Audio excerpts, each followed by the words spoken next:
अंबाजोगाई तालुक्यातील बर्दापूर येथील शेतकरी संतोष बजाज यांच्या शेतात लिंबगाव रोडवरील गट नंबर 578 मध्ये विद्युत तारा झोळ असल्याने स्पार्किंग होऊन दिनांक 10 रविवार रोजी दुपारच्या वेळी अचानक आग लागली।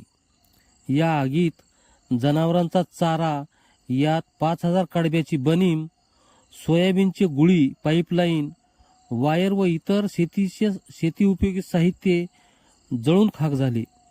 यामध्ये शेतकऱ्याचे फार मोठे नुकसान झाले असून जनावरांच्या चाऱ्याचा प्रश्न शेतकऱ्यासमोर निर्माण झाला आहे। आग एवढी भीषण होती की बघता बघता आगीने रौद्र रूप धारण केले व झाडे देखील या आगीत जळाली।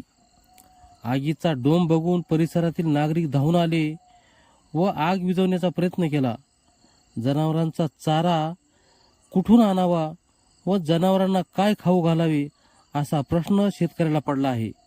शेतकऱ्याचे लाखोचे नुकसान झाले असून प्रशासनाकडून आर्थिक मदतीची मागणी होत आहे।